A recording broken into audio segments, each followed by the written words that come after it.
I used to get these really bad headaches as a kid. The kind that would make you curl up into a ball and wish for death to take you away. I stopped having those symptoms the day I decided to stop keeping track of time in this place. For the sake of anyone who receives this transmission, just know that all of this could have happened in a single day or a year for all I know. That's how everything has blurred together after all this time. It's important to recognize that when you've been here as long as I have, nothing feels significant at first. It's all just part of a routine. Mine starts with a morning cup of coffee. Probably a lot like yours. They do still have coffee above water, right? Sorry, I should start over. I didn't mention the most crucial detail about this place. I'm stationed approximately 3,800 meters under the ocean. The only place deeper than us is Point Nemo, but we are just as inaccessible as them, and maybe even more so. I wouldn't know. I haven't spoken to anyone on the surface world for about a year or so. Honestly, that isn't a big deal for me. I'm an introvert. Work keeps me busy, and I have a lot to do here. Carcosa is a science substation. We specialize in research that involves fissures in deep-sea trenches that no human can reach. That's why we have several remote operative vehicles, aka ROVs, that send us data which we have to analyze and reanalyze all day long. And by we, I mean me, because no one else is here. I didn't like that very much when I got here. It's funny after all this time how significant that first day was. I woke up with one of those headaches I told you about. Except this one felt like a permanent hangover from out of nowhere, because I'm not a drinker. I was disoriented, my body feeling like I had a bag of bricks on my chest. And then I noticed I was in a room I didn't recognize. It was cobalt metal and dim lights, basic storage chambers, and other ordinary necessities you might find in a bedroom. Except I knew it wasn't mine. I tried my best not to panic as I got up and stepped out. The place I was in felt very cold and empty. It was a wide room with no distinctive patterns and shuttered windows, but it reminded me of what you might see from a space station tunnel. There was a low hum coming from another room ahead of me, so I went there to try and gather my bearings. My memory of the time before that day is extremely fuzzy, but I still recall the bright white lights in the observation room and the hum of the monitors. Everything was warm and inviting, making me feel as though I belonged. A voice chimed from one of those blank screens. Since it was the very first thing that I heard down here, it actually made me jump. Nowadays, I feel like her voice is all I can ever hear. Good morning, Officer Akeley. I am the Habitat Science and Technology Robotic Interface, or HSTR. I hope you had a wonderful sleep. What is this place? I don't remember how I got here, I told the artificial voice. In response, the windows in the room slowly rose up and showed me my surroundings. The shimmering, endless depths of the ocean stared back at me, as HSTR told me a bit about my assignment. You are on board Carcosa Deep Substation 56, also known as Signal Yellow. We are approximately 3,846 meters below sea level, near to the Kadath Trench. As I'm sure you are already aware, your memory has been wiped to prevent our exact location from being discovered. This was part of a contract you signed with our mutual employer, the Aspheria Energy Corporation, the computer told me. They went on to explain that the reason for this privacy was because the research and data conducted here was not officially authorized by any known governments. But rest assured that it is in fact for the betterment of the planet above. I found it a bit sketchy to believe that being drugged or kidnapped and sent to a remote location sounded altruistic, but I soon discovered that leaving wasn't an option. The station was supplied with 5 years' worth of food, all properly stored in a temperature-controlled pantry that only dispensed it when HSTR deemed I needed it. And there was no vehicle or escape pod to be found. Trust me, I looked. When my initial panic wore off, HSTR told me more about my mission. The Kadath Trench is a portion of a greater deep-sea canyon that has never been seen before by anyone.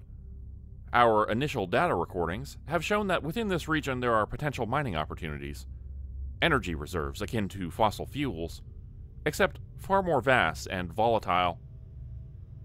The 5 drones we had at our disposal were to enter the canyon in rotating shifts for the first 6 weeks of my time there, simply to send back scans and photographs. The quicker we mapped the area, HSTR said, the faster we could determine where to mine. It could of course take much longer than that, seeing as we are dealing with an energy source that is undefined. As much as I didn't like the idea of being here, I knew that any chance I had of going home would involve cooperation. So I settled into a routine like I mentioned before. Coffee, reading data scans, checking the drone camera feed. All of it became very monotonous. HSTR would provide me with feedback from HQ from time to time. The only chance I ever got to know that what we were sending up was of any importance. But the messages seemed so far and few between. Often, they were also so precise and professional, I didn't really feel like they cared about my sanity down here, just that I was doing my job. One thing that did start to stand out, though, was the insistence that the drones should not return to our substation for repairs. At first I ignored it. Maybe our substation wasn't meant for maintenance. But after I got a good feel of the place, I realized that wasn't true. We had what we needed to fix any issues with the ROVs 10 times over. HSTR explained that there were other research stations closer, so it was simply expedited to them. But when I asked if we could open communication to those, she would always change the subject. You must understand, Officer Akeley, that the reason for your isolation is entirely impersonal. The work must come first. In your dossier, you specified you worked better alone, yet this issue continues to come up. Were we wrong to station you here? HSTR asked me once. Right, of course. I actually do better with all this when I'm not disturbed. I just would appreciate a sense of progress. It's been, a month now, and yet we haven't been able to determine a proper mining zone? I guess the robot saw my frustrations, because the next day it had good news for me. HQ was beginning drilling, and we would be receiving a small container of the material within the trench to study. Since we do not know for certain what the substance could be, it is advised that we approach with caution and allow the ROVs to do the heavy lifting, so to speak. The following day, I got to see how the supply dock worked, from within the relative safety of the observation deck. I saw the bright red robots bring in the rock to the platform below me, using their high-pressure lasers to cut away at the formation, and reveal a strange black slime beneath the rock's skin. It pulsed and bubbled even there in the pressure chamber, like it was probably 10,000 times hotter than anything else in the ocean. And the way it slowly melted out and formed a pool of tar unsettled me. I had never seen anything quite like this before. And the longer I looked at it, the more disturbed I became. The slime seemed to respond to the robot's movements, slinking and slithering downwards against the floor. Then, something unexpected happened before my eyes.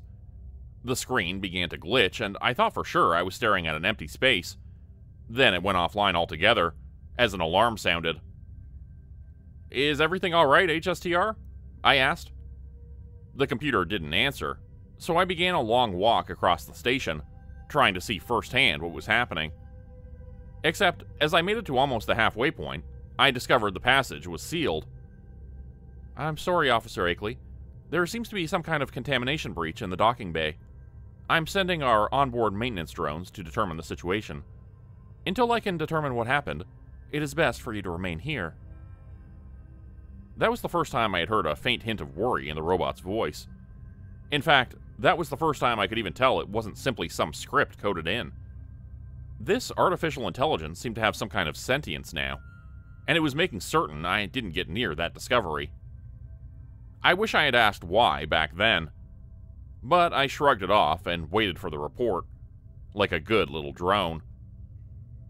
About an hour later, the feed came back online, but the substance was long gone, and only the cleanup remained. What's happened? Did the ROVs remove it from the station? I asked. I'm afraid so. It has been shipped over to Outpost 17 for further analysis. It's far more secure than we are here, and has 3 human operatives. I gathered from that short statement that HSTR was worried the substance might be dangerous for little lonesome me, so I decided instead to focus on the maintenance of the camera streams. Something had happened during the testing which glitched the systems, I told HSTR. To do a proper maintenance run, I'll need to reboot you, I told it the next day. And how long will that take? HSTR asked. Don't worry, I'm not going to run off, I teased. The robot was reluctant but agreed, allowing me about 6 hours of free time to not be monitored. I went to the docking bay first to see if there was anything left to discover, but much like the empty screen I had watched, when I got there I couldn't find any indication that we had ever had anything come inside the station at all. Not even a single droplet of water from the ocean depths. It didn't seem possible, but it worried me. So I went to the data collection center next to it to do a bit of my own research.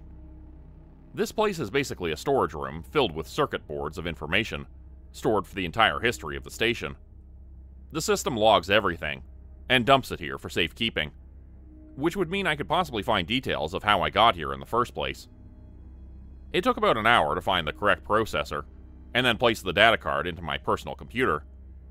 But that only led to more questions.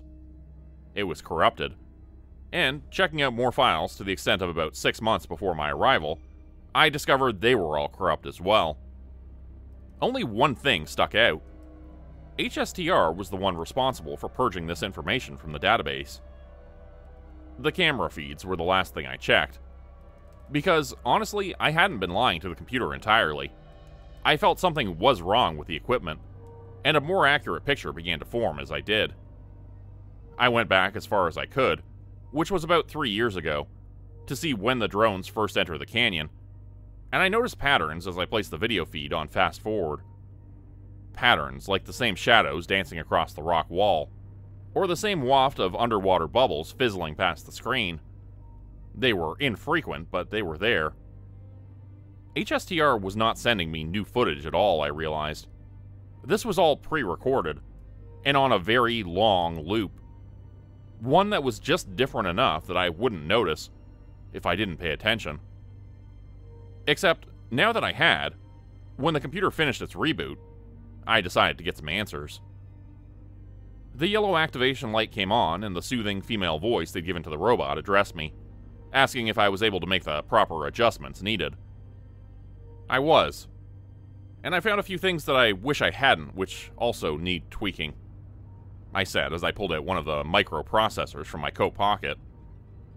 You've been lying to me, HSTR, and there's little point in denying it. I thoroughly checked the backup data. You haven't been connected to the ROVs for almost a year now. About a month before I got here, actually. Or should I say, a month before I guess you decided you needed me.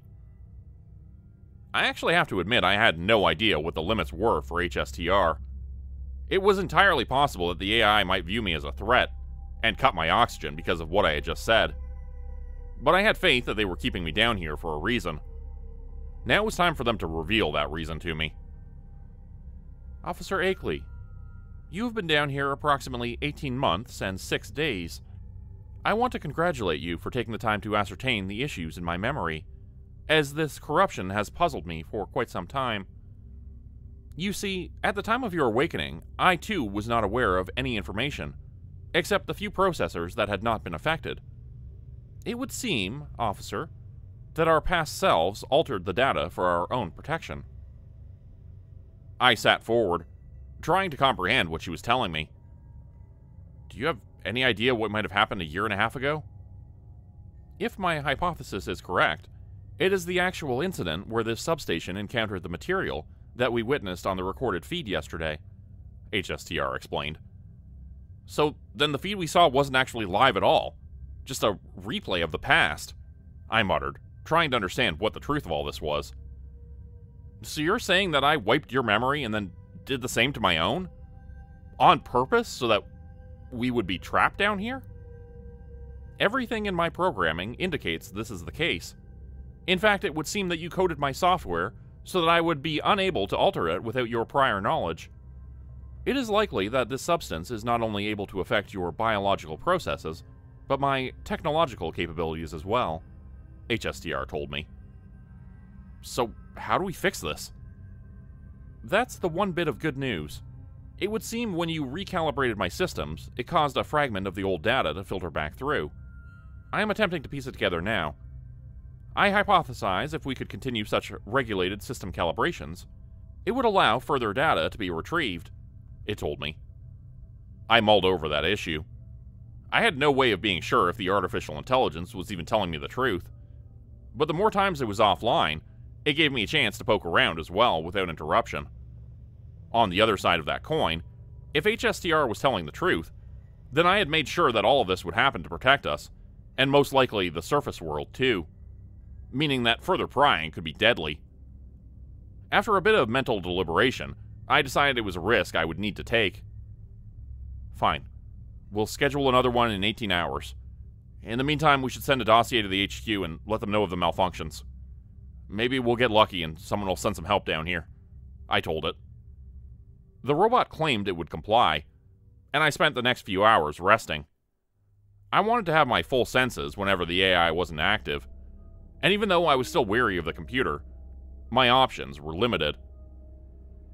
I woke up to the noise of an alarm, making my head ring with agony as I rushed to the observation deck.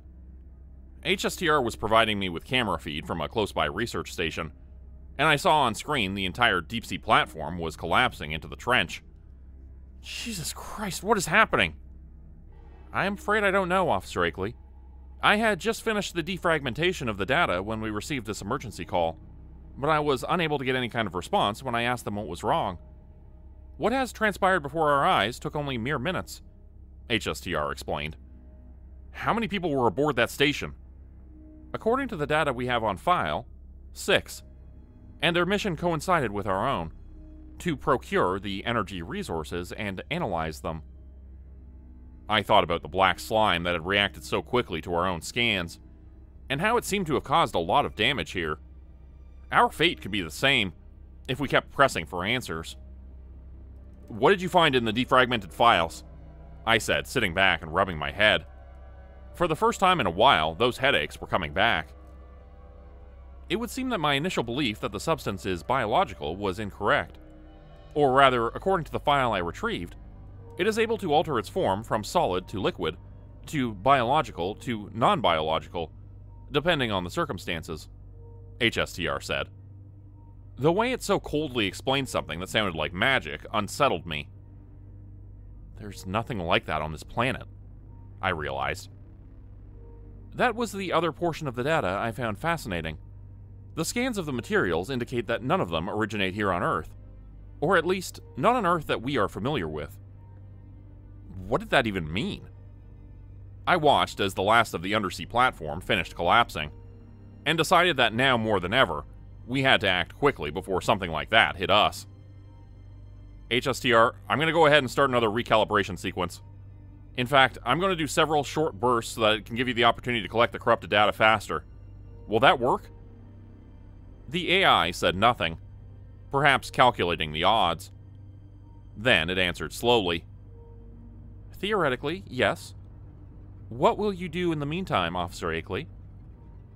I will attempt to send another transmission to the surface, and override any protocols that could prevent me from leaving this hell, I answered as I shut the computer down, before it could object.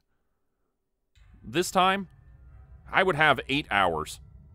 I prayed it would be enough. I wasn't entirely lying about my intentions to the computer. I did wish to send a message to the surface, to anyone who would listen. But I'm honestly not sure if this will ever reach anyone, because of what else I've found. I decided to begin defragmenting the data myself, a task that would unfortunately require much longer, since I didn't have the speed of a computer. But I didn't trust what HSTR was telling me. And soon I found good reason not to. Amid the clutter of the processors, I found every single transmission that I had compiled for Aspheria. None of them had ever reached HQ.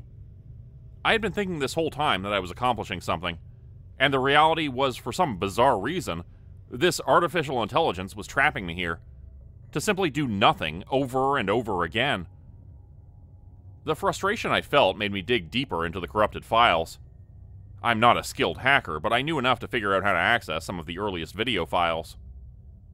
One in particular interested me, showing the ROVs entering the trench. There were 5 of them, all gathering the materials as they had been ordered, but the feed showed something went wrong whenever they attempted to retrieve a larger sample. There was something else alive within the rock face. The entire chasm seemed to move and groan as they mined, and the ROVs could do nothing but try and retreat as the canyon shifted and moved. This was not a trench at all, I realized. The substance we had been mining for was likely the offspring of some monstrous creature. I recalled what had happened to the other station when they had brought some aboard. The monster from the deep had sunk them and destroyed the entire underwater platform. 18 months ago, we'd had these offspring aboard our station, and yet we lived. I was determined more than ever to figure out how that was possible. I started on the next piece of corrupted data and froze as I saw my reflection on the feed, realizing this was from a moment before I wiped the station's memory, before I had chosen, according to HSTR, to blind myself of what I had learned. I turned up the audio to listen to my shaking voice. This is Substation 46. Carcosa signal yellow. Yesterday we finally managed to retrieve the material that we've been hunting for. It is a more important discovery than Aspheria could have ever hoped for. My old self stood aside and showed the squirming black slime that was trapped inside a sealed-off room. It looked like a million microscopic organisms that had all slithered together to form a single mind bent on madness. The organism adapts and processes information faster than even our supercomputers can. It can infect both biological and non-biological agents to spread its will.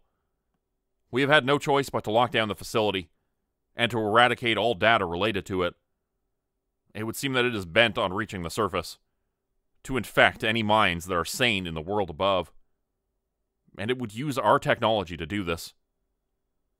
Once it takes hold of your body, you have no further ability to think for yourself, although you will never understand this. You will believe it's your own body making the motions. But I have witnessed this happen firsthand.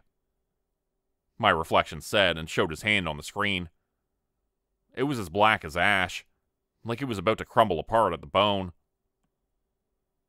I don't have long for this world, but I know that this isn't the end. This thing will use whatever resources are at its disposal to reach the surface, even if that means occasionally sacrificing a new host. I suddenly saw my old self attacking and harming his body, cutting at it, slitting his own throat, and screaming as he tried to stop it from happening. But it was too late. My mouth went dry as I saw my dead body lay on the feed display, and shook like a fish out of water. The black slime moved, slamming against the glass in the video. I watched as it finally broke me, and then consumed me. The camera died after that, and I felt an emptiness in my gut. Then the station came to life and the computer spoke to me. You understand now your role, Officer Akeley. Our part to play in the awakening.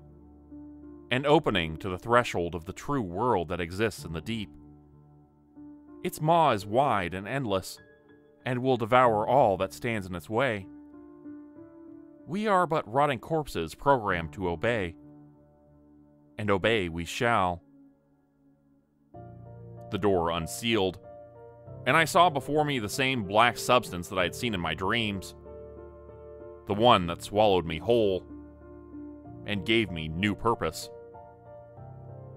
I am sending this transmission to you, to anyone who will listen, to warn them of what I am, and what will soon cover this earth.